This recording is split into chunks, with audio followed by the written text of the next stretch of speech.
Saya perkenalkan diri Dr. Azmi Arifin pernah datang dari sini sebelum ni. InsyaAllah 17 bulan ada sini sekali lagi di UNIZA. Saya di bahagian sejarah Pusat Pengajian Ilmu Kemanusiaan Universiti Malaysia, telah berkhidmat sekitar 18 tahun di sana dalam bidang sejarah politik Malaysia yang merangkumi sejarah awal sehinggalah sejarah selepas merdeka.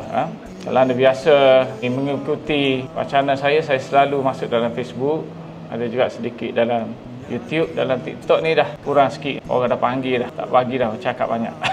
Selepas datang Terengganu. Baik, tadi saudara Isma dah sentuh banyak perkara lah tentang Terengganu. Saya ni orang Kelantan, nak bincang Terengganu ni rasa kedai dah pula.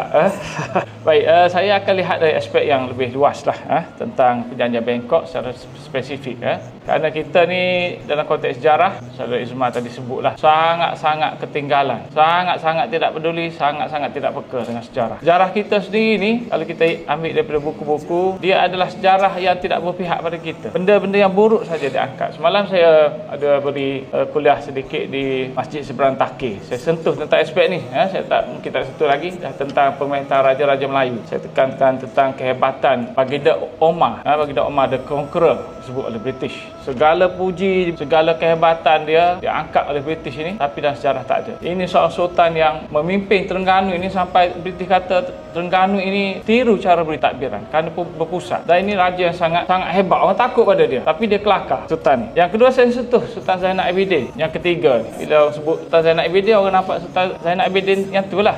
Dia ada banyak lagi Sultan Zainal Abidin, tapi ini adalah sultan yang memerintah pada zaman British nak masuk, sehinggalah British berjaya masuk pada zaman Sultan Pemerintahan Sulaiman. Tajuk Sultan Sulaiman ni dan apa proses pemodelan yang dibuat, disertasi pelajar saya buat, baru lulus. Tak pasti ada kat sini letak. Di bawah pemerintahan Sultan Zainal Abidin yang ketiga inilah Terengganu itu mencapai satu kemuncak pentadbiran moden. Saya katakan moden di sini. Moden dalam erti kata kita, bukan barat, bukan pemerintahan barat, bukan bersih barat. Kalau pemerintahan bersih barat ini dibuat di Johor, di bawah pemerintahan Sultan Abu Bakar, dia ada undang-undang tubuh juga tahun 1895. Di bawah pemerintahan Sultan Zainal Abidin yang ketiga ini, dia laksanakan apa yang disebut oleh Saudara Isma tadi, Tonun Muruk. Kita kenali juga sebagai undang-undang tubuh bagi kerajaan negeri Terengganu tahun 1911. Apa benda undang-undang ni sebenarnya? Ini adalah undang-undang yang ditubuhkan, diperkenalkan oleh pemerintah sendiri untuk jaga pemerintah. Ini satu benda yang menarik, benda besar, benda yang patut kita masukkan dalam sejarah, tapi dia tak ada. Sejarah kita macam ni lah, dia banyak benda-benda yang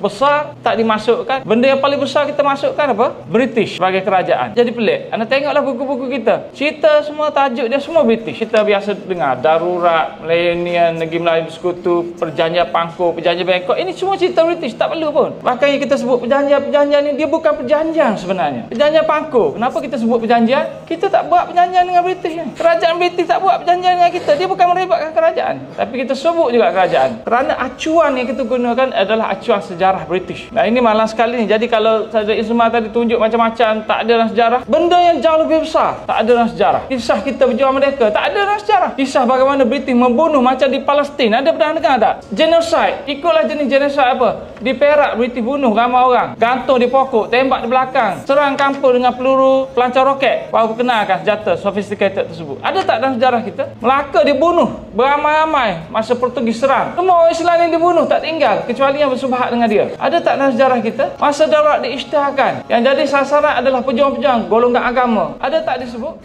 Tak ada. Semua bersih yang mengangkat British ini sebagai pejuang. Termasuk dalam Perjanjian Bangkok ini. Dalam Perjanjian Bangkok ini sebenarnya, tadi saya dengarlah beberapa perkara yang Saudara Isma sebut ni. Satu yang saya tertarik, apa yang Saudara Isma sebut tentang surat tadi, catatan tadi, menunjukkan bahawa Siam ini dia suruh British kendalikan Terengganu. Sebenarnya Siam ini, dia tak memerintah negeri-negeri Melayu ni. Dia tak memerintah. Dalam sejarah kita ni nampak macam dia memerintah. Yang memerintah orang-orang putih.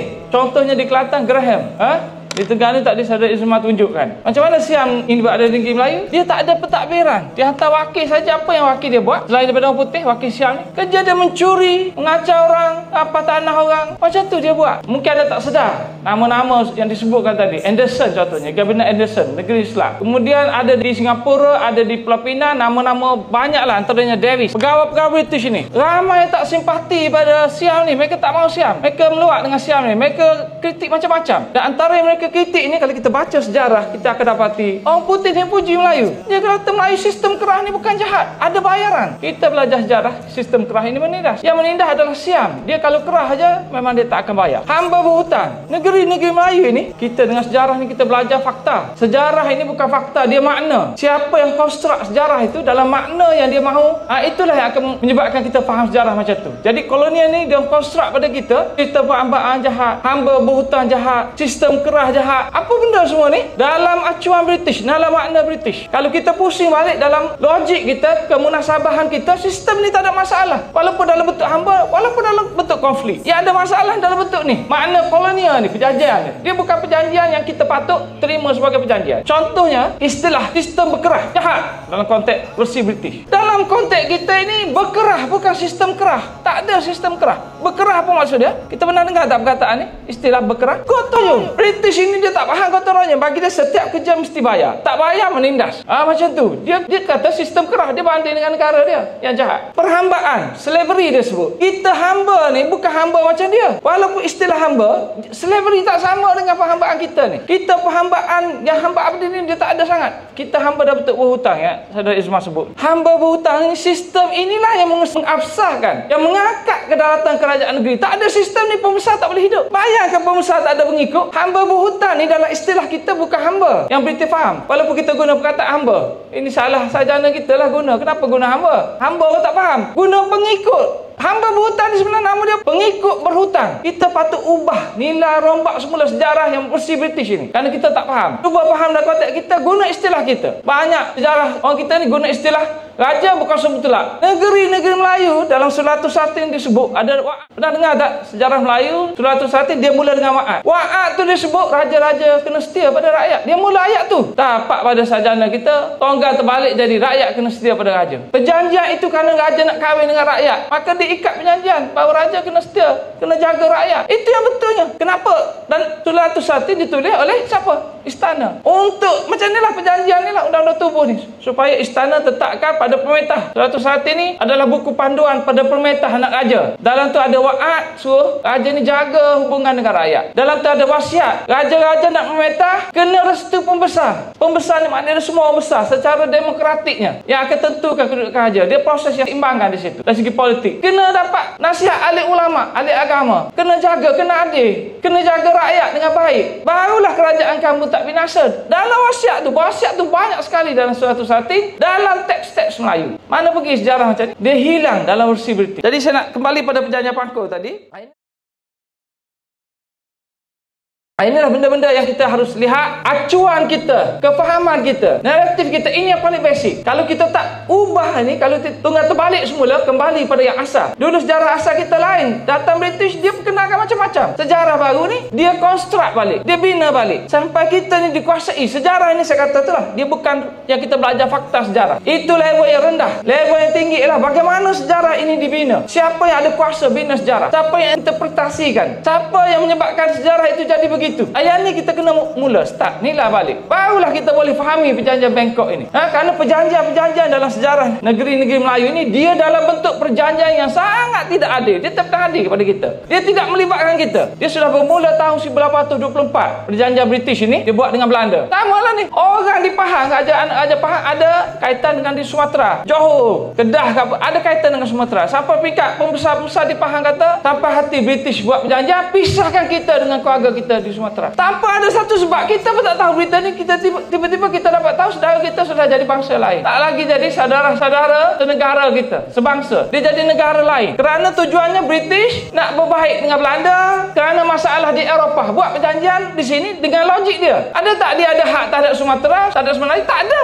Ini saya kata perjanjian yang kita sebut perjanjian ni. Perjanjian yang macam mana? Tak terlibatkan kita, tapi kita kena terima. British tak jajah kita masa tu. British tak ada kaitan pun dengan negeri. Orang tak tahu pun British. Tiba-tiba dalam buku kita ada. Dan kita fahami itu sebagai perjanjian yang sah. Benda yang sah ni yang saya petikalkan. Kemudian kita pergi pada perjanjian Pangkor. Saya lompat-lompat. Banyak perjanjian ni, beratus. Perjanjian Pangkor ni, kerajaan British dengan kerajaan Perak itu tak terlibat. Kerajaan Perak tak pergi.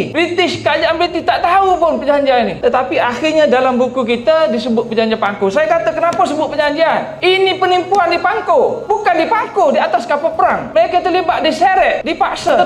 Penuh askar di situ bersenjata. Dipaksa tanda tangan. perjanjian. Bila keluar saja tangan kapal itu, Nabi Ibrahim kata, saya tak iktiraf perjanjian ini. Raja Abdullah pun tak tahu, pembesar-pembesar yang datang di situ pun tak tahu bahawa itu dibawa untuk perjanjian. Untuk apa perjanjian Pangku? Kerana ada petition daripada 300 orang peniaga di negeri Islam. Kapitalis ini hantar pada British, suruh jajah Perak sampai ke parlimen, bahas di parlimen, hantar Andrew Clark. Mereka pergi cari Andrew Clark ni, bawa ni. Ini calon siapa nak lantik apa semua ni, apa yang kita. Andrew Clark kata macam mengantuk di surga bantal, dia kata. Kemudian dia panggil orang ni buat perjanjian. Dia punya inisiatif. Andrew Clark ni secara peribadi dia buat ni. Kemudian kita jadikan sejarah perjanjian Pangku. Tak ada terlibat kerajaan, tak ada elemen yang mengesahkan kerajaan British, tak sahkan. Bahkan ditegur oleh dalam parlimen Britain. Sampai Andrew Clark itu akhirnya ditarik balik pingat. Buat kerja tanpa restu kerajaan dan berlaku konflik. Kenapa berlaku konflik? Dia pecat seorang sultan, dia lantik sultan yang baru. British ni perjanjian Pangku.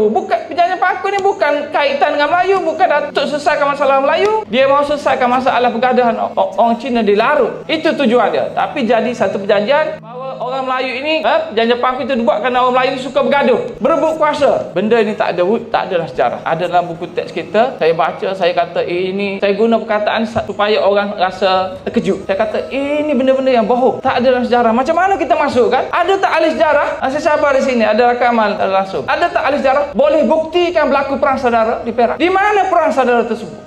Tak ada. Perebutan takhta. Ada tak perebutan takhta? Siapa yang berebut? Tak ada. Macam mana ini boleh ada dalam sejarah kita, buku sejarah kita yang anak-anak kita baca? Tanpa mereka pertikaikan. Kenapa pengusaha Melayu ini suka bergaduh? Jahat menindas, memperhambakan orang. British datang untuk hapuskan sistem hamba. Itu kedatangan Bush disebut. Bush ini baik, nak model kan? Tak cerita. Dalam sejarah kita tak sampai cerita Bush ini macam mana dia jadikan perempuan-perempuan sebagai pelacur. Dah puas guna, dia bagi kat askar dia guna. Tak cerita elemen kejahatan, moral dia. Tak jelas. Sampai remaja kita dalam media sosial kita pertahankan British. Inilah masalah lompang dalam sejarah kita ni. Tak tahulah sampai bila kita nak guna sejarah yang macam ni. Kerana sejarah itu sejak dari zaman Melaka sampailah pada perjanjian-perjanjian ni, sampai milenium, sampai merdeka pun tak sah sejarah kita ni. Maksudnya dalam konteks yang kita fahami. Kita fikir tahun 57 merdeka. Sebenarnya British beri pentadbiran saja. British tak beri harta-harta, kekayaan, lombong tanah, estate. Dia tak beri semua ni. British ini dari segi sejarah dia bina untuk kita satu yang kita harus faham supaya kita tahu bahawa dia menjadi penyelamat kita. Dan di sinilah kaitannya dengan perjanjian ni. Apa benda perjanjian ni sebenarnya tuan-puan? Benda yang basic saya nak jelaskan. Perjanjian ni apa? Perjanjian ini satu proses. Dia bukan satu peristiwa, dia satu proses. Dia ada kena banyak melalui perjanjian. Bukan perjanjian saja dia buat. Dia juga bina hospital, dia bina pentadbiran, pejabat tanah, institusi agama. Dia buat semua ni British ini. Salah satu aspeknya adalah perjanjian. Apa benda ni? Ini adalah proses penjajahan. Orang berdebat, kita ni dijajah ke tak dijajah. Kemudian orang bagi contoh, perjanjian Pangku kita tak dijajah, ini bukti. Perjanjian Pangku ni raja ni ada kuasa lagi, British jadi penasihat. Perjanjian Bangkok ni ada lagi kuasa, British masih menjadi penasihat. Datang Terengganu jadi penasihat, datang Johor jadi penasihat, Kelantan jadi penasihat. British tak campur tangan. Tengok kita tak faham. Memanglah dalam proses campur tangan ni dia tak datang serentak. Dia datang sedikit demi sedikit, turun naik. Kadang-kadang British ni baik. Kita tengok dia buat apa? Tak ada apa pun dia buat. Rupa-rupanya akhirnya satu peringkat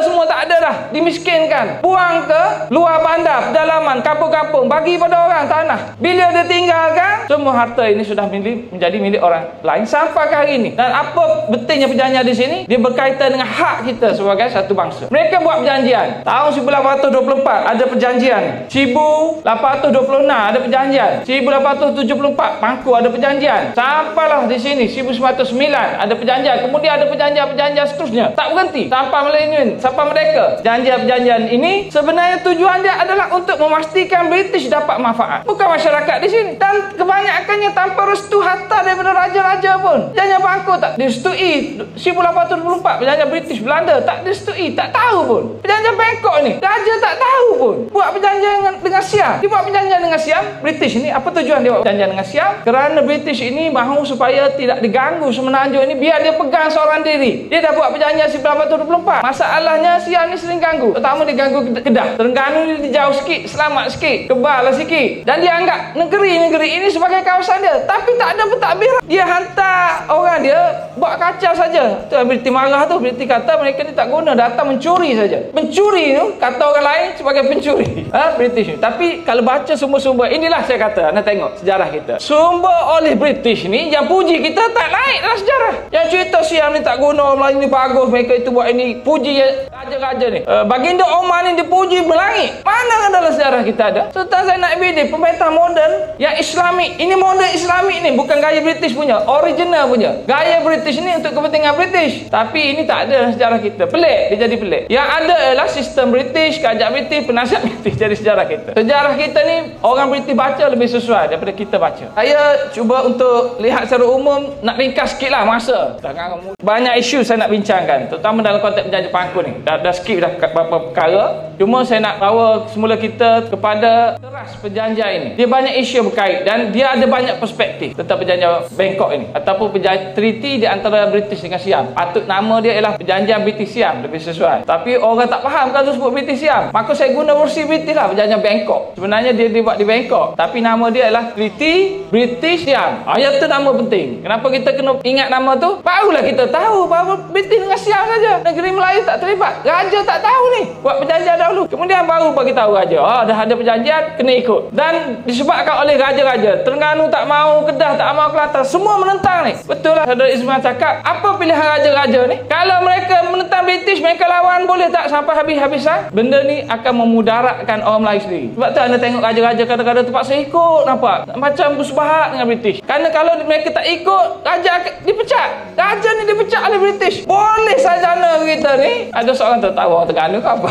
Dia kata kita ni tak pernah dijajah. Perak ni tak dijajah melalui Pangkul. Negeri Melayu tak pernah dijajah, dia kata. Dia tak sedar macam mana proses penjajah British ini sangat licik sampai kita pun tak tahu. Dijajah ke tak dijajah? Macam tu sekali. Jadi dalam konteks ini, raja-raja tak mahu pun. Dia tak mahu perjanjian ni. Kerana perjanjian ini menyerahkan negeri dia. Di Terengganu ada undang-undang tubuh. Di Kelantan pun raja dia tak mahu sebenarnya. Di Kedah sampai lawan Siam ini berperang. Tak penting dah sejarah ini kepada kita menunjukkan bahawa kita ini merdeka, kita ini berdaulat. Tetapi dalam konteks sejarah kita ada dua perspektif. Ada satu yang melihat dari sudut British. Tiga perspektif lah. Satu lihat dari sudut British. Satu lihat dari sudut Siam. Yang lihat dari sudut British ni, pegawai-pegawai British. Ada juga kita di sini yang sokong British ini kata Kedah ni milik Siam, Pulau Pinang milik Siam. Baru-baru ni bergaduh tentang Pulau Pinang ni milik siapa. Maka keluar statement daripada negeri-negeri utara bahagiannya tak masuk. Ni kata Kedah ni milik Siam, Pulau Pinang milik Siam. Baru-baru ni bergaduh tentang Pulau Pinang ni milik siapa. Maka keluar statement daripada negeri-negeri utara bahagiannya tak mahu sebut lah. Dia buka sejarah, dia tunjuk peta. Peta ni tak memihak pada kita juga. Kalau tunjuk semua peta British, peta kita tak ada. Jadi bila tunjuk peta ni, dia kata tengok peta ni, menunjukkan bawah tu British, atas tu Siam. Kelantan, Kedah, Terengganu semua jadi Siam. Dan dia guna hujah, dia tengok. Dia kata okey, tengok sekali peta, mana Kelantan, Terengganu, Kedah ini merdeka, ini negeri Siam. Kerana bergaduh isu Pulau Pinang. Itu buat statement. Sampai saya kata ini adalah elemen yang tidak patriotik. Dari segi sejarah, kalau betul lah Kedah tu dulu dijajah Siam, hampir seolah-olah jadi milik Siam, tak boleh kita kata pada hari ini dia milik Siam. Dia kena kata kita juga. Kalau tidak, mana semangat patriotik kita? Dia dah jadi sebahagian daripada kita. Tapi dari segi sejarah disebut Siam ini dia sentiasa, ini perspektif Siam. Perspektif Siam ni adalah setengah sarjana. Orang Siam sendiri, Kopkua Suanata Pian, dia banyak tulis. Profesor di sini, orang Siam, tapi jadi profesor di sini. Dia tulis dari perspektif Siam. Siam ni baik. Siam ni jadi mangsa pada penjajah Bangkok. Kenapa? Kerana Siam ini negara dia. Kelantan, Terengganu, Kedah negara dia. British nak ambil, British nak paksa. Kalau dia tak beri lagi, British masuk ke atas. Dan kuasa-kuasa Jerman, Perancis, Rusia sedang meluaskan pengaruh di sini. British ini tak mahu elemen tu. Dia mahu dia saja. Kerana kekayaan di sini sangat banyak. Ada elemen nak masuk. Dia sekat. Jadi dia buat perjanjian dengan Thai, dengan Siam pada masa itu. Ambil bahagian dia. British mahu yang ni. Satu jaminan. Siam pun dia tak mahu British kacau. Jadi dia beri sikit, dia ambil wilayah-wilayah. Perjanjian itu sama dengan perjanjian tahun 1824. Dia tidak logik dari sudut kita sebagai kebangsaan Melayu ni. Kenapa? Kerana dia telah memisahkan sekali lagi kita kepada wilayah-wilayah yang saudara-saudara kita jadi bangsa asing, jadi negara bangsa asing. Sampai kali ini Patani sebahagian daripada kita, identiti kita tak sama dengan Siam. Sekarang ni kalau kita jumpa orang Patani, kita sebut apa? Orang Siam. Negeri-negeri selatan Thai tu pada hari ini, ni menyebabkan saya tak boleh masuk Thai. Tu tak boleh masuk bank. Tak berani masuk lagi, kena apa-apa. Tak tahulah, wallahualam. Tapi saya mendengar orang-orang, saya tak berani. Tanya ni siapa ni? Wakil Kajatan. Di Kuala Lumpur ada sebelah. Ambil gambar saya. Bukan apa, tak tahu pun. Cuma nak katanya benda ni sensitif. Kita tak tahu. Ni Anwar ni Mahmud itu tak boleh masuk. Saya bila menyebut elemen ni tak berani. Kita sebut selatan Thai itu sebenarnya negeri-negeri Melayu Utara. Dari sudut kita, kefahaman sejarah kita. Bila kita sebut itu selatan Thai, kita sudah mengiktiraf penjajahan itu sebagai sah. Macam kita kata Palestin milik Israel, kita kata macam tu lah. Dia dakwa, dia buat perjanjian dengan mereka, tak ada libat orang Palestin pun. Ditindas macam itu sekali, kemudian kita kata ini negara Israel, padahal dia tak wujud. Dia datang dari Eropah Timur. Tapi akhirnya kita iktiraf. Macam tu sama perjanjian Bangkok ni. Apa makna dari sudut sejarahnya bagi kita? Kalau kita lihat dari sudut konstruk British itu, sampai bila-bila pun kita akan jadi hamba dan tunggangan British, jadi alat British. Petani sampai sekarang ni masih menuntut hak kebebasan dia kerana dia dijajah. Betul, ada setengah sarjana undang-undang, dia lihat dari sudut undang-undang saja, dia tak lihat proses penjajahan tu macam mana. Bahawa dalam sejarah penjajahan itu sendiri dia ada turun naik dan orang tuntut sampai kali ni supaya sejarah itu dibetulkan. Orang sama kerajaan British, kita buat apa? Sejarah kita nak betulkan balik pun kita takut dah, sebab elemen British itu sangat kental. Jadi dalam konteks ini, apa yang dicapai dalam perjanjian Bangkok ini adalah dari sudut kepentingan pihak asing yang tak ada kaitan pun di sini. Siam yang saya kata tadi, dia dakwa ini milik dia. Tapi apa yang dia telah buat di sini, dia tak memerintah sebagai sebahagian pada dia pun. Dia dah tunjukkan bahawa dia ni pembuli, bahawa dia ini penjajah, bahawa dia ni menindas. Dalam kes bunga emas disebut tadi, walaupun Terengganu lebih besar, Kedah lebih kecil, Kelantan miskin kecil, tapi semua orang ni menganggap bahawa mereka hantar bunga emas untuk tanda bersahabat. Teks awal, teks pribumi ni sebut bahawa kita ni beri bunga emas ni hubungan diplomatik adik-beradik. Sebenarnya dulu Siam ni, yang betul Thai ni dulu orang Melayu juga yang memetah pun. Sebelum kedatangan kuasa baru ni, zaman Ayutthaya ni, sebelum dulu Raja Ligut, orang Melayu. Tapi yang serang Kedah itu dah bukan jadi orang Melayu dah, bukan orang Siam pun. Lagi susah nak sebut. Jadi dalam konteks inilah saya jelaskan, apa pun kita nak fahami tentang sejarah, termasuk perjanjian ini, kena nilai dari sudut kita, logik kita. Kalau tidak, kita tak akan faham. Kerana sejarah ini dia bukan fakta, dia konstruk. Fakta itu dicipta untuk kita terima, itu fakta. Padahal dia bukan fakta pun. Sebab tu saya kata, dalam kes di Perak ni, banyak benda yang bohong, tak wujud. Bila tanya, okey cikgu, perang saudara di mana? Cikgu boleh jawab ke tak? Ada cikgu tak di sini? Silap-silap 50% cikgu. Boleh tak?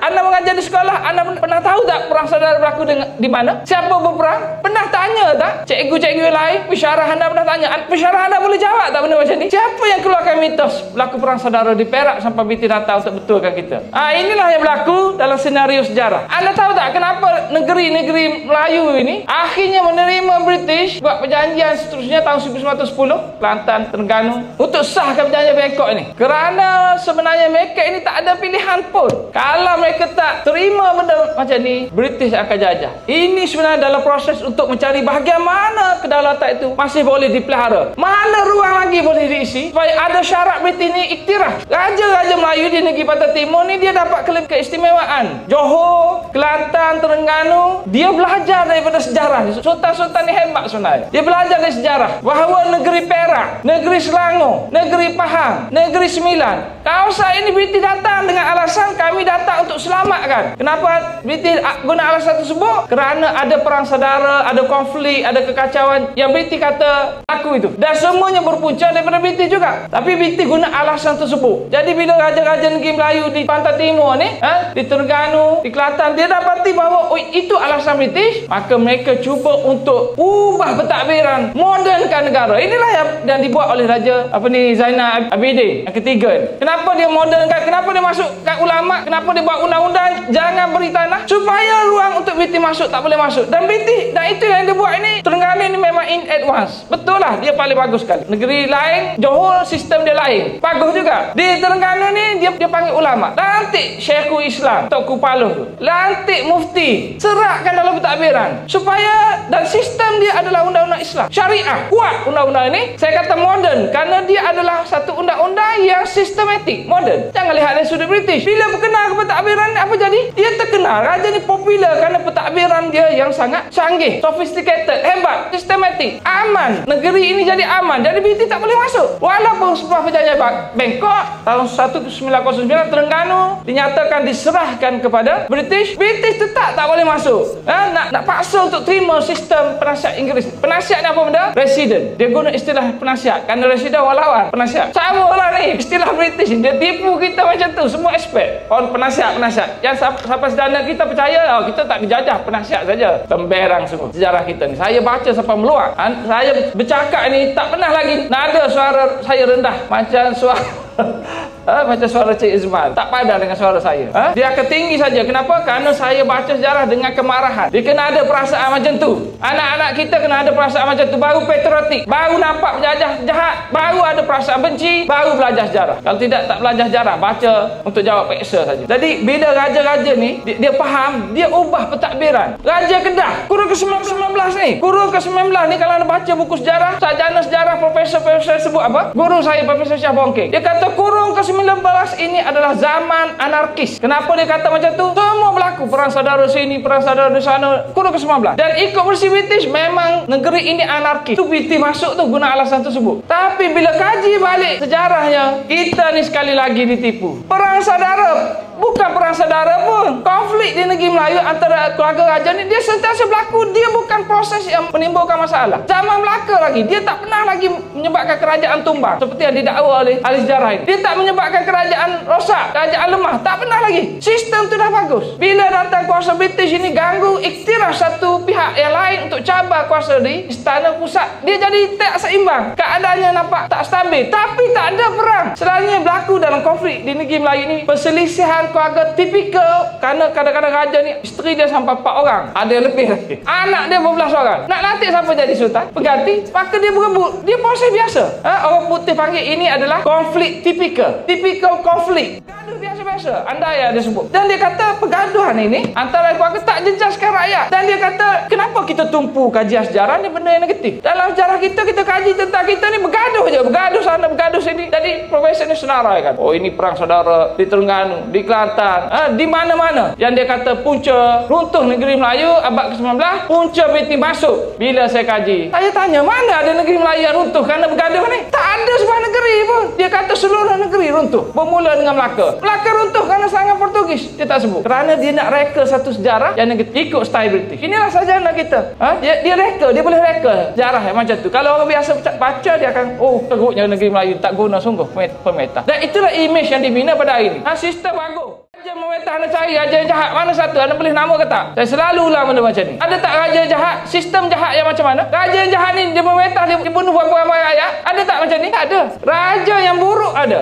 Sultan Mahmud. 2 orang Sultan Mahmud. Yang lain tak ada dah. Tak disebut dah. Mahmud saja. Paling nanti ingat Mahmud ni. Satu Mahmud di Melaka, satu Mahmud di Johor. Saya tulis tentang Mahmud ni. Sultan Mahmud ni. Saya tulis kenapa sisi positif dia dihilangkan. Dia lawan Portugis sampai mati. Orang tak angkat. Dia letak jawatan kerana buat salah. Orang tak angkat. Yang cerita keluarga dia, adik dia, anak dia, orang cerita tengok jahatnya betapa jahatnya sultan ni. Anak dia sendiri pun dia bunuh. Tak cerita bahawa dia hukum mati anak dia kerana masa Portugis anak dia tak memetah Melaka dengan baik, untuk kawan dengan remaja lelaki. Masa tu disebut dalam kitab kita. Tak beritahu kenapa dia hukum mati Raja Zainal yang paras rupa dia cantik. Putera Raja Zainal ni cantik. Dalam buku, dalam teks Suratul Satin disebut kecantikan ketampanan ini sampai sarjana kita kata tengok Sultan Mahmud jahat, bunuh adik dia sendiri kerana tampan. Padahal dalam teks itu sebut dengan jelas sekali Raja Zainal ni Casanova, playboy, masuk kampung rosak anak darah, isteri orang semua dia bedah habis, tak terkawal lah, maka dihukum mati. Keluar cerita Sultan Mahmud cemburu kerana tampan. Itu adalah sejarah kita. Yang hukuman mati ni kerana masalah yang dia buat tak keluar. Dan ada cerita negatif, dia bunuh bapa saudara dia, Tun Muzaik. Kerja dia bunuh orang saja kerana mahukan Tun Fatimah. Benda mengarut dalam sejarah ni. Kita belajar ni, dia ajar pada kita. Saya baca-baca balik, kenapa penulis dia kata Sultan Mahmud cemburu? Apa yang dia buat? Dia tak buat apa pun. Apa yang dicemburu ni? Bagaimana? Mana seorang ahli sejarah boleh kaji seorang tu cemburu ke tak cemburu? Saya tahu ke tak anda mengantuk ke tak mengantuk? Saya tak tahu. Benda ni tak boleh baca, perasaan tak boleh dikaji. Kecuali dia buat sesuatu. Dia tak buat apa pun. Sultan Mahmud dia dituduh macam-macam. Kenapa jadi macam tu? Kerana versi British adalah sultan tu jahat. Kita nak cari elemen makna tu. Kita nak penuhi konstruk sejarah tu. Fakta tu kita nak bina. Jadi kita lecongkan image tu. Macam yang saya sebut tadi lah, wakat tadi. Yang dinyatakan dalam teks itu ialah raja dia start dengan raja dulu. Mesti jaga rakyat, barulah rakyat setia. Itu syarat dia. Dan ini canggih. Dia mendahului sosial kontrak oleh Rousseau di Perancis yang kita dah angkat ini kontrak sosial. Dia lebih hebat lagi. Dia cakap dengan jelas. Makna dia sistem ni sistem apa? Sistem raja berperlembagaan. Bukan dibawa oleh British. Dia sudah dibawa oleh budaya kita sejak dulu lagi. Raja ni dia tak dipilih berasaskan anak. Sultan dipilih anak. Itu tak berlaku zaman dahulu. Dia dipilih oleh institusi. Satu majlis orang besar, ada 300 orang, angkat tangan, pilih. Dalam zaman Melaka pun ada raja yang anak raja muda yang tak boleh jadi sultan kerana kes sepak takraw. Pernah dengar tak? Raja Muhammad kena rasta dia bunuh anak Tun Perak. Tun Perak tak boleh jadikan dia sebagai sultan. Kena buang sampai ke Pahang. Maknanya dia pembesar ni rakyat boleh pilih. Dan pernah tak kita tahu dalam sejarah di Perak ada 2 orang sultan besar yang telah dipecat oleh majlis orang besar kerana berikan tanah. Tak ada cerita-cerita macam ni yang menunjukkan apa benda? Sistem kita ni sistem yang bagus, yang hebat. Dia jadi tak hebat bila British masuk, dia perkenalkan benda-benda yang menyebabkan sistem itu tak boleh nak jalan. Contohnya, dia masuk melalui pejabat bangku, dia buat peristiwa pecat sultan. Raja Ismail sebagai sultan, dia pecat. Bagi pencing pada orang ni, dia lantik Raja Abdullah sebagai sultan. Bila dia buat macam tu, Perak peninglah rakyat nak ikut siapa. Dan bila dia tak boleh untuk paksa rakyat ikut, inilah dia mula gunakan kekerasan. Dia lancarkan perang. Kita belajar dalam buku kita lawan dia. Dia sebenarnya dia lawan kita. Dia guna alasan pembunuhan Bush untuk isytihar perang. Macam mana dia buat? Kalau baca rekod ini, British ini dia besarkan penentangan itu 60,000. Yang tu dia ambil kar dari banyak negara, bawa sepoi ini, bawa pelancar roket nak lawan kampung. Pergi tembak kampung-kampung, clearkan semua kampung, bakar semua rumah. Bila orang perempuan, anak-anak lari, tembak dari belakang. Gantung orang kat pokok. Penjajahan British macam ni, kerasnya, jahatnya, yang patut diangkat dalam sejarah kita. Tapi bila kita baca, dia jadi kerajaan. Dia jadi kerajaan. Tengok dalam buku kita ni. Mula macam mana? Gambaran British macam mana? Darurat saya ambil contoh. Dia jadi hero. Dia lawan komunis. Wahlah komunis tu kawan dia. Yang dia jadikan masa. Dia tipu. Komunis ini pertubuhan sah. Gerakan Merdeka pertubuhan tak sah. Siapa yang sahkan British? Komunis pun kata, kami tak mahu lawan British. Kami nak masuk pilihan raya, tubuh kerajaan bersama British. Itu kata Chimping dalam buku ni. Nasib baiklah Chimping ni. Allah bagi panjang umur boleh tulis. Baru dia mengaku dia tak lawan British.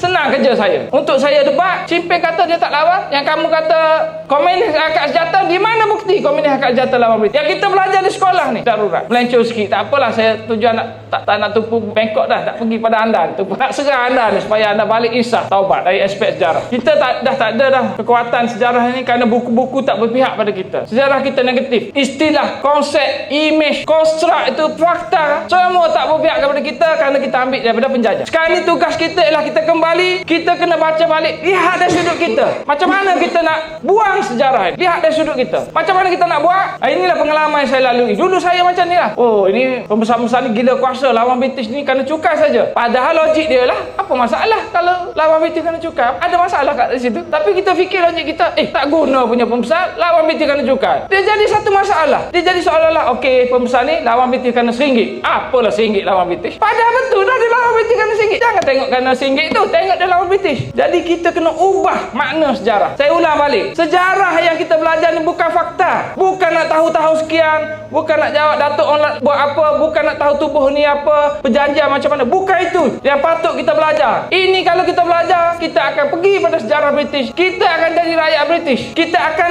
justify. Kerana sejarah macam ni justification oleh British. Penjajahan Bangkok, dia kerdil saja, dia kecil. Dia dalam makna penjajahan luas. Kalau saja kita kaji penjajahan ini saja, lihat dari sudut undang-undang, dia adalah penjajahan yang sah. Lihat dari logik kita. Apa Siam buat British buat ni? British ni hak dia kat mana masa tu? Siam hak dia kat mana? Dia tak jajah kita. Dia tak jadikan negara. Dia tak ada kerajaan pun. Dia hanya membuli. Paksa orang hantar bunga emas. Lihat dari logik kita. Sejarah. Bila kita balik rumah, buka internet, banyak sumber, banyak rekod yang kita sebenarnya tak didedahkan. Bila kita baca, itulah sejarah yang sebenar. Contoh, saya bagi tahu, anda boleh catat ni. Supaya balik boleh baca. Bacalah tulisan. Tapi nak kena beli rasanya mahal. Ahli sejarah kita pun tak mahu beli. Kita nak beli handphone RM2,000 tak ada masalah. Beli buku RM100. Ya Allah.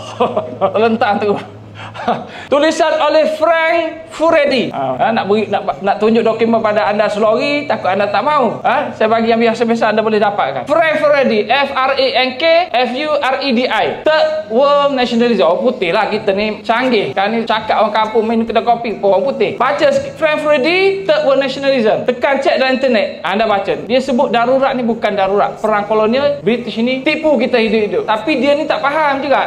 Tapi anda boleh baca. Dia tak faham. Dia ingat golongan agama tu komunis kerana tulisan dia betul perangkap. Orang British ni dia nak kritik British. Sejarah Melayu ni dia tak faham. Isu madrasah dia tak nampak. Jadi dia nampak macam golongan ulama yang kerjasama dengan komunis apa semua, yang regimen ke-10 apa semua komunis. Tapi dia kata mereka ni nasionalis yang lawan British. Inilah sasarannya. Bukan komunis PKM Chimping tu. Bukan yang tu. Yang tu masuk British. Istiadat darurat dia tak diharamkan pun. Sebulan dia tak diharamkan. Tapi golongan ni dah ditangkap. Yang ni kita patut tahu. Baca Freddy. Okey, tentang Perak. Perak baca satu ini percuma tesis. Gordon. Tulis Gordon Gordon. Mana guna perkataan Perak Sudan. Tajuk dia panjang tapi tulis Perak Sudan. Nama dia Perak Sudan and Sierra Leone. Saya baca kenapa jadi pelik macam ni. Perbanding tanah Melayu dengan Afrika. Rupa punya British bunuh orang di Perak sama dengan bunuh orang di Afrika serentak. Ada agenda British. Ini genocide. Dia bincang small genocide. Ini ada dalam Google. Tesis boleh baca. Yang muda-muda faham bahasa Inggeris baca. Terang kepada mak-mak yang tak pandai, tempat yang pandai terang kepada anak-anak yang tak pandai bahasa Inggeris. Macam tu. Baca cerita ni orang putih, orang British. Hasilkan satu tesis guna rekod British bahawa berlaku pembantaian beramai-ramai orang Melayu di Perak masa British jajah kita. Bukan kita lawan pun, bukan orang Melayu mulakan, British yang mulakan. British ni siapa? Satu hal juga. Kita belajar di sekolah British ni kerajaan British. British ini bukan kerajaan British. Ada kapitalis itu, kapitalis ini. Anda baca satu tulisan lain. Tapi yang ni tak ada. Macam mana nak ada? Mungkin saya boleh kongsikan dokumen. Dia mahal sangat. Harga dia taklah mahal sangat pun. 8,000 sebuah. Ahli sejarah aku tak beli. Ini masalah punca yang menyebabkan sejarah tak sampai. Triad and Tabut. Tak ada sangat. TRIAD and Tabut. TABUT. Yang ni sampai Tanah Perak pun beli. Nak tahu kebenaran dia. Minta beli. Dia beli 2 buah, 2 set, 15,000. Diskaun 1,000. Kemudian nak beli lagi 10. Nak yang Perak saja. Tak boleh. Orang tak layan. Kalau tidak jadi beratus ribu. Triad and Tabut ini cerita tentang kes di Perak ni. Detail. Macam mana benda tu berlaku. Ikut tarikh by tarikh. Detail. Kronologi. Ini menarik baca. Ini siapa yang tulis? Perisi. Polis British. Nak sebut nama pun susah. Win apa nama dia? Dia yang catat. Dia cerita. Tak ada pun kes apa-apa. Bila Sultan Ali meninggal di Perak, yang nak ganti dia adalah Raja Abdullah. Raja Abdullah tak mahu jadi sultan. Orang terpaksa pujuk dia. Dan orang yang dihantar untuk pujuk dia siapa? Raja Ismail yang kemudian jadi sultan.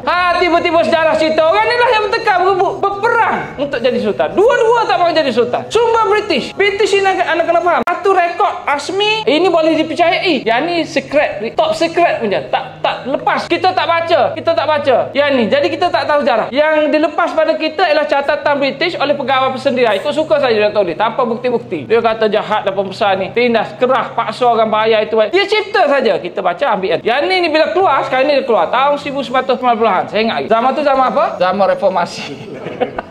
Zaman reformasi ni, rundingan baling apa semua, buku-buku pun dah jadi pelik. Cerita kiri, komen ni, Samsiah Fakih. Chimping sekarang pun dah boleh beli dah. MPAJA, sejarah MPAJA, propaganda, bukan sejarah, bukan kajian. Propaganda dia pun boleh beli. Pelik sejak 1990-an. 1990-an ni hujung dia, keluarlah satu rekod oleh kerajaan British di sebalik tapisan-tapisan yang menyebabkan sejarah kita boleh dah dibuang, ganti yang baru. Nilai semula ubah baru. Termasuklah yang perjanjian Bangkok ini. Tapi pelik. Di luar sana tu saya sebut Triad and Tabut, Freddy ni. Triad and Tabut ini saya tak pasti macam mana nak bagi anda baca ni. Boleh kongsi dokumen lah kot. Nak kongsi dokumen pun rasa berat. Tapi memang ada dokumennya. Kalau anda baca itu anda dapat benda sejarah yang baru.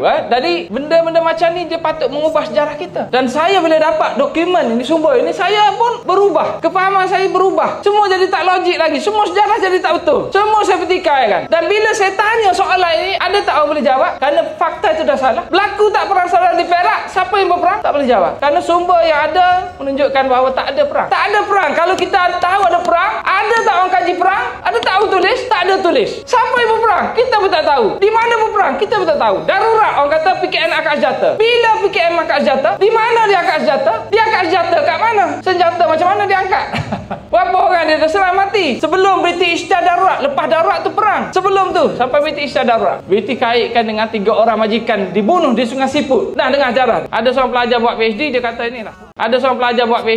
inilah. Punca British isytihar darurat ialah 3 orang majikan dibunuh di Sungai Siput. Kalau anda baca balik rekod British pun kata dia pun tak tahu. Punya jahat British ni. Sejarah dia buat macam ni dalam laporan rasmi. Di belakang dia kata dia pun tak tahu. Dia tak tahu pada siapa dia sebut? Pada CIA Amerika. Amerika nak tanya dia, mana bukti? Saya pun tak tahu. Perhaps dia sebut. Ini kerja British. Kerja komunis. Darurat macam ni lah sebenarnya. Dapat orang British petikai kan. Ini bukan program darurat. Darurat ni untuk amankan orang. Untuk suruh orang masuk dalam rumah. pernah lalui darurat tak kita? Pernah dalam PKP dulu darurat, naik basikal pun tak boleh tahan. Ini tak boleh, balik rumah balik. Aman kan? Tak boleh ada perhubungan. Aman, tak boleh keluar rumah. Darurat berarti buat apa? Masa darurat, hantar pesawat, hantar askar, hantar bom, hantar bahan kimia, tembak orang, bunuh orang, buru orang. Bukan darurat, perang. Inilah perang. Benda perang jadi darurat. Benda konflik Melayu ni jadi perang. Sebab tu saya kata sejarah ni bukan fakta, dia konstruk. Dia bina image, dia bina persepsi supaya kita percaya. Dan orang yang bina ini dia mesti kuasai kita dulu sebelum dia paksa kita untuk terima ini sejarah. Dan kita terima dengan segahnya. Apa kita lawan usaha untuk kata BT penjajah? BT bukan penjajah. BT datang buat perjanjian, hormat raja-raja, tak dijajah. Perak tak dijajah. Perjanjian Pakul mana ada dijajah? BT buat perjanjian. Dia tak sedar yang buat perjanjian ada BT paksa. Bunuh tentera, pecah orang, lantik orang, ambil kuasa. Tak sampai pada ahli sejarah. Ini taraf orang yang macam saya ni, profesor ni, dia cakap macam ni. Co-caking profesor pun dia kata tak dijajah. Semua orang sekarang dia ada lari sembunyi. Yang tolong jawab dia orang lain.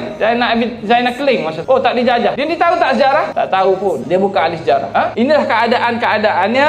Saya menyimpan lain dah. Nota saya lain. Tapi saya nak kurangkan masa kerana saya nak luaskan sejarahnya. Nak memahami perjanjian Bangkok tak boleh dengan memahami isi dalam tu. Isi dalam tu apa? Serah negeri apa semua.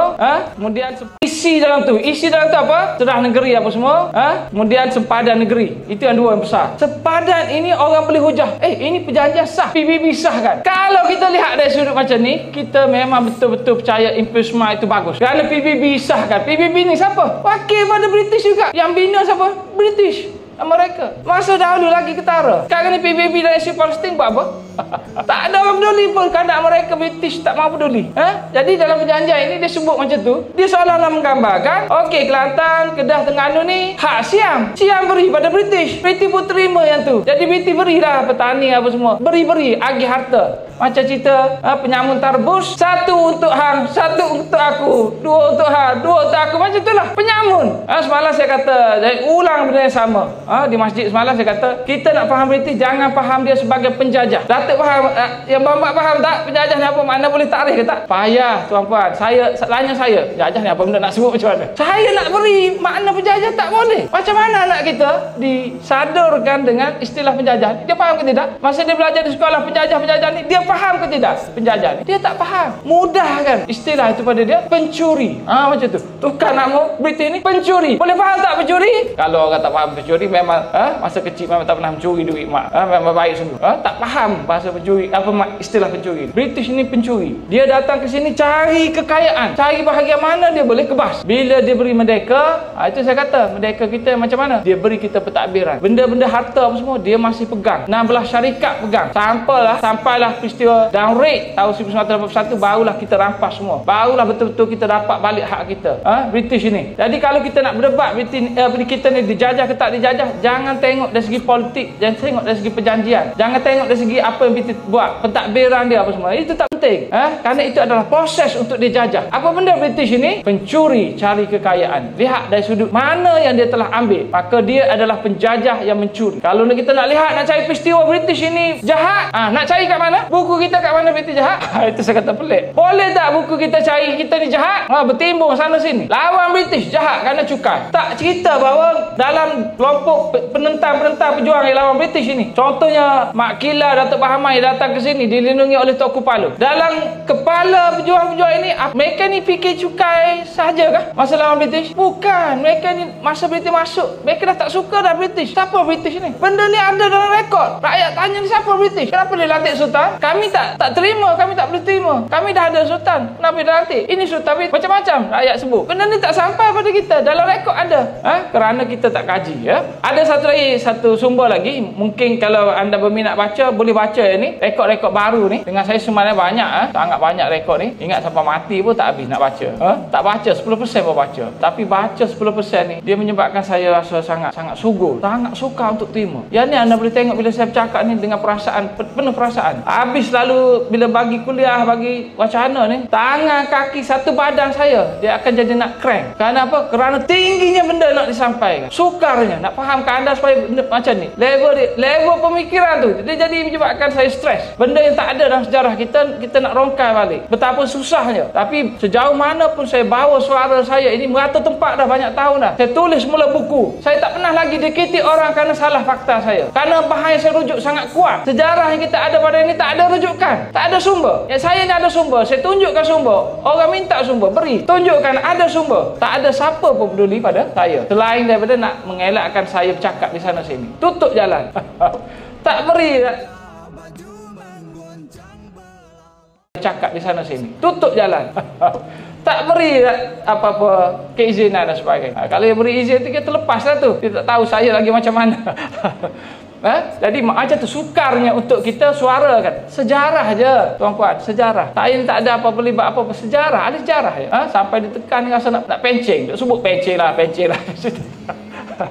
Tapi itulah dalam konteks kita memahami perjanjian Bangkok ini, kita kena faham dia adalah satu proses. Perjanjian ni macam-macam cara dia buat. Perjanjian ini, semua bentuk perjanjian ini adalah penjajahan. Dia tajuk dia, bunyi dia ialah Imperisma Perjanjian. Macam tu. Kena faham dari sudut itu dulu. Kena faham dari sudut British ni siapa. Kena ada kefahaman macam tu. Kalau tidak, bacalah sejarah apa pun dia jadi fakta. Macam perjanjian Bangkok, kita baca, oh ni cerita tentang perjanjian. Bukan perjanjian. Ini sebahagian daripada usaha British untuk kawal dan kukuhkan penjajahan dia di negeri-negeri Melayu yang dia fikir ini hak dia. Sejak 1824 masa dia buat perjanjian pisahkan Sumatera dengan Semenanjung, Semenanjung dia dah jadi milik dia. Orang Melayu di sini faham tak? Tak tahu pun. Sudah dikawal, sudah dijajah. Dalam masa itulah dia nak kuasai kekayaan, dia akan lalui proses. Kalau tak boleh cara baik, dia perang, bunuh, serang orang, ada. Tapi cerita perang tak ada, cerita baik ada. Buat perjanjian. Ini salah satu proses. Turun naik. Anda faham atau tak faham? Penjajahan ini bukan satu je peristiwa. Dia tak boleh ambil contoh ni contoh tak. Dia kena tengok sejak tahun 1874 sekurangnya sehingga merdeka 57. Itu proses dia. Kena tengok semua apa British buat. Kena fahami British saya apa kat sini. Kemudian kita akan tahu British cari kekayaan. Dan dia cari kekayaan dalam proses dia nak elak orang lawan dia. Orang Melayu ini dia singkirkan. Dia ambil orang lain jadi buruh-buruh, beri kemudahan hospital, beri kemudahan pentadbiran, air, minuman, pekerjaan dan sebagainya. Bila dia tinggal, orang inilah yang dapat segala jenis tanah dan sebagainya. Tengok contoh Ngat Ibrahim. Masa British buat perjanjian Paku, sebenarnya sasaran dia ialah Ngat Ibrahim.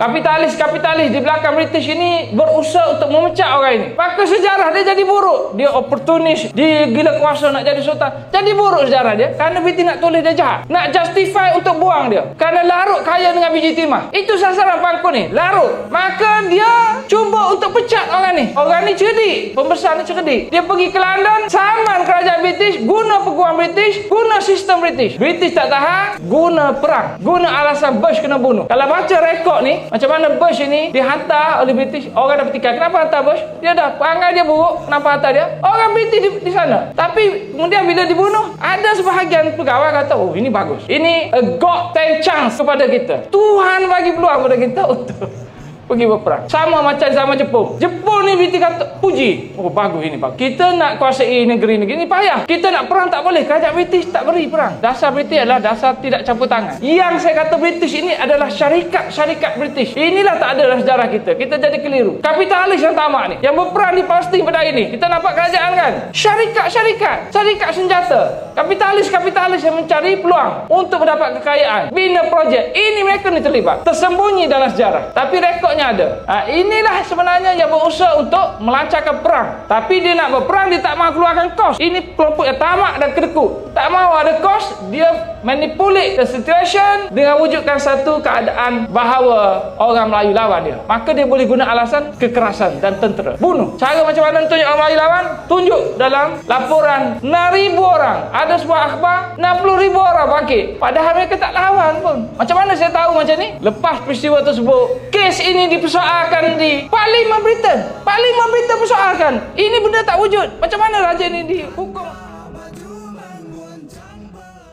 Parlimen Britain persoalkan. Ini benda tak wujud. Macam mana raja ini dihukum? Ada ahli Parlimen Britain di House of Lords yang pertikaikan dan hujah dia sangat kuat. Ada sampai kali ini. Baca hasil Parlimen sampai kali ini ada perdebatan tahun tersebut. Minta supaya Raja Abdullah bawa balik semula. Kritik pengkhianatan yang berlaku di sini, pembunuhan dan sebagainya. Siapa orang ni? Ada 2 orang yang terkenal. Tak ada dalam buku kita. Kita tak belajar. Kita tak diajar benda macam ni. Bahawa ada orang British ni yang berpihak pada kita. Ramai sebenarnya yang simpati. Salah seorang nama dia Benson Maxwell. Dia ada tulis tentang penjajahan. Awak boleh konkurs tajuk dia. Ada internet. Benson Maxwell. Seorang lagi ialah Lord of Stanley. Semua tahulah. Ismail yang punca saya tahu orang ni. Lord of Stanley. The House of Lord. Orang bangsawan, anak raja. Hebat orang ni. Tiba-tiba masuk Islam. Datang ke sini, pergi Mekah masuk Islam. Mati tak tahu kubur macam mana. Tapi ini vokal lawan British. Dan inilah punca anda tengok kenapa sejarah jadi British ini. Dia terpaksa, bila nak campur tangan, dia terpaksa wujudkan alasan. Anak lawan orang ni lah. Di parlimen dia, di British ni, yang rakyat dia tak setuju dengan penjajahan ni. Siapa di sebalik mereka ni? Kaji-kaji balik kapitalis orang kaya, tamak. Inilah mereka terlibat. Dan penjajahan ini di belakangnya mesti ada mereka. Dia umumnya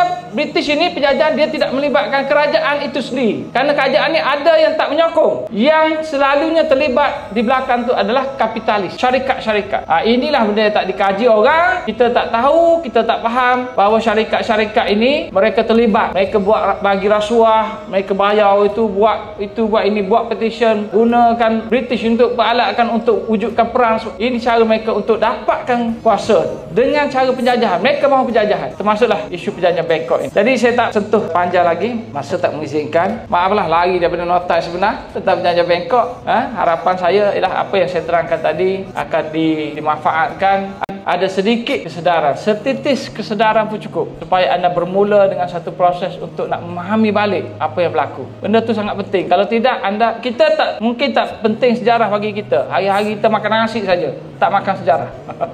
Kalau kita makan sejarah, mesti kita tahu. Ambil berat. Kita makan nasi, tak ada sejarah di situ. Tak ada siapa peduli.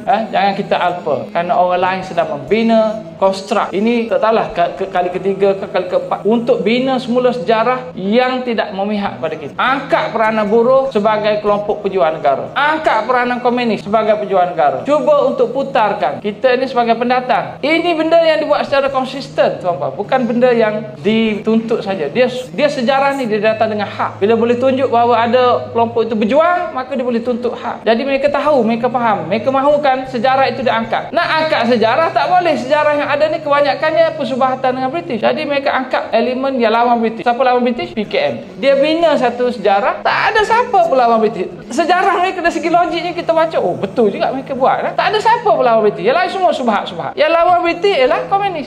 Tapi sejarah ini dia adalah satu benda yang mengandungi kebenaran di situ. Kalau kita cek semak balik, baca rekod, kita dapati PKM ini sebenarnya persubhat British. Dia tak mau lawan pun. Dia mengaku bahawa dia pernah dijemput untuk berperang lawan British. Bila Jepun keluar daripada sini tahun 45, Ibrahim Haji Yaakob jemput PKM ni lawan British. Masa tu British tak ada. Dia ada senjata, banyak senjata British beri masa nak lawan komunis. Apa kata PKM? Kami tak lawan British. Kami mahu masuk pelari, tak mau. Tak lawan, tak isytihar perang. Kenapa pada masa tu tak isytihar perang? Masa ada senjata. Kenapa tahun 48? Masa darurat. Jadi bila tak lawan, dia buat apa masa tu? Komunis ni. Masa 45 lepas Jepun keluar, dia buat apa? Pasal orang kata dia ni berjuang merdeka, dia ingin wujudkan sebuah negara bersama untuk merdeka bersama. Dan dia buat apa masa tu? Komunis ni. Masa 45 lepas Jepun keluar, dia buat apa? Pasal orang kata dia ni berjuang merdeka, dia ingin wujudkan sebuah negara bersama untuk merdeka bersama. Dan dia yang berjuang. Masa dia dapat kuasa tahun 45, dia buat apa? Nah, ini yang benda yang patut kita belajar. Bukan masa darurat. Darurat tak penting. 45 tu penting. Masa dia dapat kuasa 14 hari, dia bunuh orang, masuk kampung, bunuh orang, buat kekejaman, keganasan sana sini yang menyebabkan sesama sendiri kita ni bangsa sebagai kaum berperang sama sendiri kerana kerja komunis. Tiba-tiba nak ubah sejarah, nak padamkan itu, nak tunjukkan dia lawan British saja. Tak tunjuk bahawa dia